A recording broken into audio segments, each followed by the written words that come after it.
नमस्कार, मैं अबरार खान यूट्यूब मंच से। आज एक बहुत बड़ी खबर रॉयटर के हवाले से हम आपको देने जा रहे हैं, जिसमें यूएस ने एक तरीके से कहा जाए कि सीधे सीधे उन्होंने धमकी दी है भारत को और भारत के बैंकों को। रूस के साथ जो व्यापार चल रहा है उसको लेकर के उन्होंने धमकी दी है। और ये न्यूज़ 25 जुलाई को शाम को 7:45 बजे प्रिंट हुआ है। खबर ये है कि अमेरिकी ट्रेजरी ने भारत के बैंकों को रूस के साथ व्यापार को लेकर के चेताया है, यानी धमकी दी है। अमेरिकी ट्रेजरी के एक अधिकारी ने भारत के बैंकों को रूस के सैन्य औद्योगिक अड्डे से जुड़ने पर संभावित नतीजों के बारे में आगाह किया है। इस बात पर जोर देते हुए कहा कि इस तरह की कार्रवाई से अमेरिकी वित्त प्रणाली तक उनकी पहुंच ख़त्म हो जाएगी, यानी उन पे सैंक्शन लग जाएगा, यानी जो सहायता राशि जो मिला करती थी अमेरिका की तरफ से उस पर बैन लग सकता है। भारतीय बैंक संघ को लिखे एक पत्र में उप कोष सचिव वैली एडेमो ने रूसी सेना के लिए संवेदनशील वस्तुओं से जुड़े लेन देन को सुविधाजनक बनाने पर चिंताओं को उजागर किया है। उन्होंने उस पर चिंता व्यक्त की है, क्योंकि आप लोगों को पता है कि इधर कोविड के टाइम से रूस से हम लोग कच्चा तेल ले रहे हैं और स्थिति ये है कि इस टाइम पर लगभग $60 बिलियन का व्यापार रूस के साथ चल रहा है। वो उसे नागवार गुजर रहा है।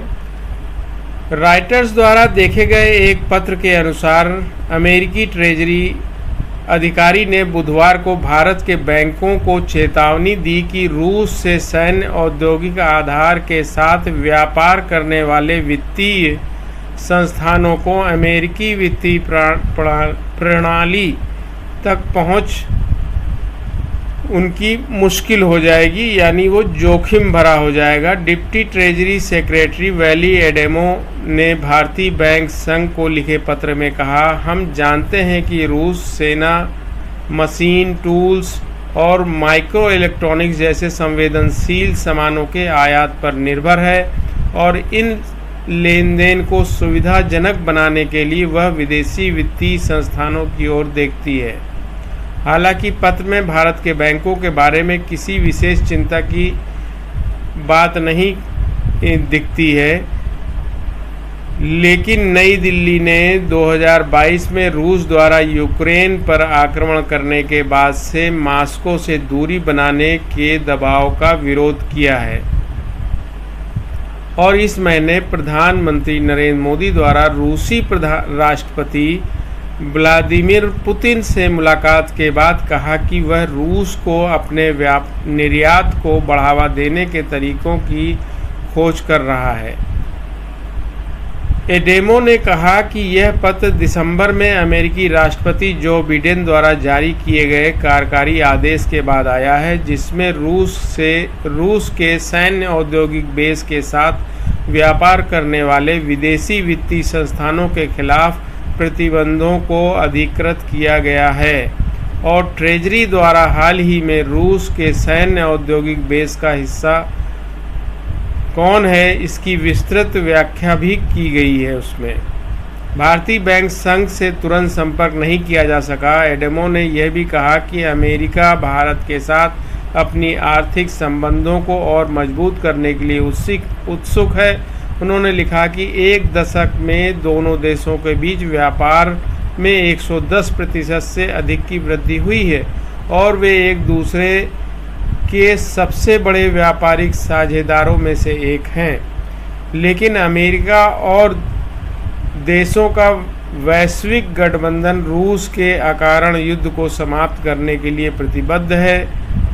उसे लड़ने के लिए एक वित्तीय और भौतिक साधनों से वंचित करके उन्होंने कहा रूस पर उसके आक्रमण के बाद से लगाए गए प्रतिबंधों और निर्यात नियंत्रणों का भी उन्होंने हवाला दिया है। उन्होंने बैंक समूह से 30 दिन के भीतर जवाब देने के लिए भी कहा है कि ट्रेजरी के साथ मिलकर भारत की कंपनियों और वित्तीय संस्थानों को अमेरिकी कार्यकारी आदेश और उनके प्रभावों से अवगत कराने के लिए क्या कदम उठा सकते हैं।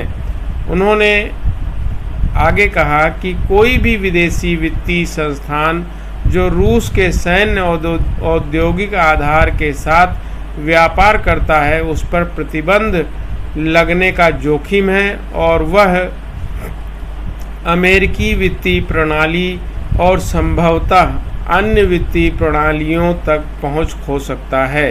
यानी जो उनकी तरफ से एड्स आते हैं, जो मदद आती है, जो पैसा सैंक्शन होता है। आप लोगों को याद ही है कि हमारे देश के ऊपर 2 लाख करोड़ से ज़्यादा का कर्जा है, जिसमें 2014 तक लगभग 55 लाख करोड़ का कर्जा था, जो अभी बढ़ के 2 लाख जो अभी बढ़ करके करीब 300% बढ़ गया है। तो वो पैसा कहाँ से आता है?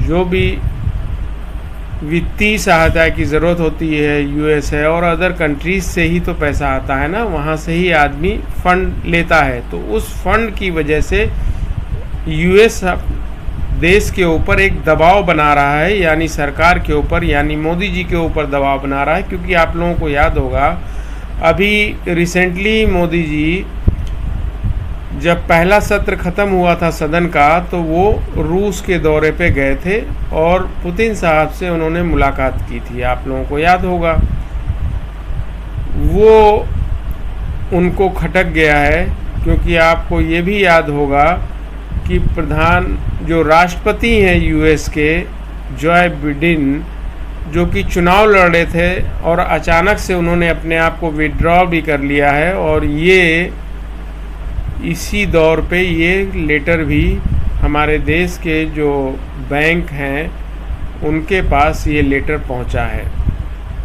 तो उसी में आगे उन्होंने ये बात कही है कि ये हो सकता है कि उनकी जो वित्तीय प्रणाली जो है, जहां से उनको फंड इशू होता है, वो उनको मिलना बंद हो सकता है। बैंकर्स समूह के अलावा यह पत्र भारतीय उद्योग संघों को भी भेजा गया है। बैंकर्स के अलावा ये जो लेटर है, ये भारतीय उद्योग समूह यानी जो इंडस्ट्रियलिस्ट हैं बड़े बड़े, उनको भी ये लेटर भेजा गया है। तो अब इसका अंदाज़ा आप लगाएं कि अमेरिका किस हद तक जा रहा है और हमारे देश में के ऊपर जिस तरह से ये दबाव बनाने की कोशिश कर रहा है, ये हमारे लिए कितना फ़ायदेमंद सिद्ध होगा और कहाँ तक हम इसमें उनसे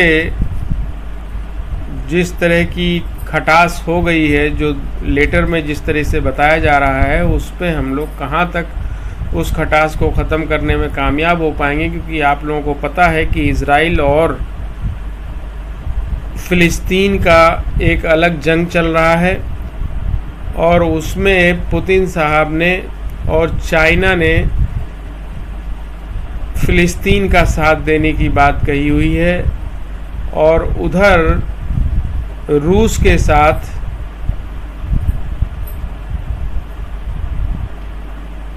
भी जंग चल रहा है और स्थिति वहाँ भी यही है कि अमेरिका उसके साथ में है, रूस के अगेंस्ट खड़ा है।